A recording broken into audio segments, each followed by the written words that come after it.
So today I'm gonna, how I promised this morning, I'm gonna tell you a story of somebody who committed suicide. Actually, I'm gonna tell you everything right now. Okay, so the first thing you need to know is that I have a cemetery very close to my house. Okay, and that cemetery have a lot of trees. Okay, this is the important detail in this story. I'm not saying anything else, just a cemetery, okay? Keep in mind the cemetery. So it was morning, I was ready to go to school, okay? And when I go outside to wait for my family to come outside, I was the first one outside. I heard my neighbor calling my name and telling me to go and call Dad outside. I called my dad outside and told my dad to look in the parking yard. And that it was the most disturbing part that I ever seen in my life. It was a man who hung up by that tree from that cemetery. Remember the cemetery, because I told you to remember the cemetery. This is the point where you need to remember the cemetery. So it was a tree, and he was hanging up with a rope by a tree. And quickly, I guess the neighbor noticed that I was watching. He said really quick after that, take the daughter, take the girl, and don't let her see. Because I couldn't analyze something, but I saw a man who was hanging up, nothing more than that. And he just took me and went with me to the car. I was waiting for my sister and thinking, what's going on? Why he did that? And I was shaking more than usual. My sister came, and I think my mom heard about it, because when the garage door was opening and she will go to her chair in the car, she take a look outside and she saw the man and she did a cross. So I think she noticed it too.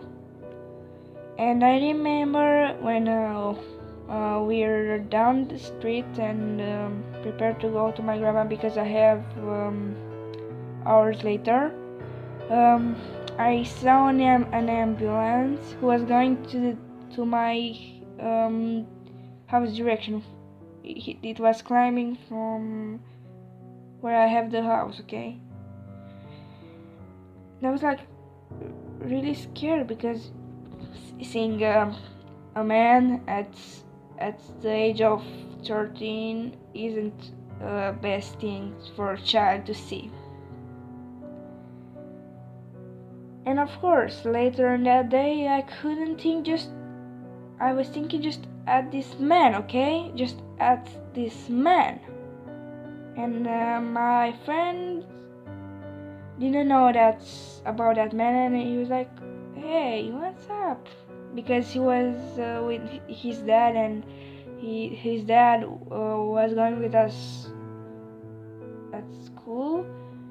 And in the car, I told him everything what happened and what I saw, and he was like, did you take a picture? I was like, what the hell is wrong with you? Why I will take a picture with somebody who freaking committed suicide? I'm that sadistic. And I was like, come on, why didn't you take a picture? I was like, oh, you're sadistic. You're freaking sadistic guy. Really? What he was in that moment? He was kind of like a personal detective. And he was like, why did he call an ambulance? And his mom explained that they need to blah blah blah, see if he's dead and blah blah blah, to confirm he's dead and blah blah blah, things like this. Because, whoa, if you see a man with a rope, it's like, oh, he's dead, let me call the ambulance. Because an ambulance needs to confirm that he's dead and blah blah, proceeds and things like that. Oh boy. And I don't really know why he committed that. Maybe because he maybe lost something, or his identity, his house, his family. Who can know? So this was actually really disturbing for me. Oh boy, my innocence, my innocence. No, don't think of anything else. Okay, don't think when I say innocence, I know what this means, but don't think of that, okay? Just don't think of that. So this was the story. It was, I guess, really disturbing because for me it was really scary, okay? So I don't know what pushed him to the suicide, but I don't think it's a good reason. So I'm gonna close this because I had to tell you about this, because like this I forgot more easier what I saw. So it's kind of like a good thing to tell you everything I saw, because it's a good thing. It's helped me to forget everything I saw in this day, okay? So I was Kola. Take care of you. Don't listen to the stranger, and see you next time. Bye.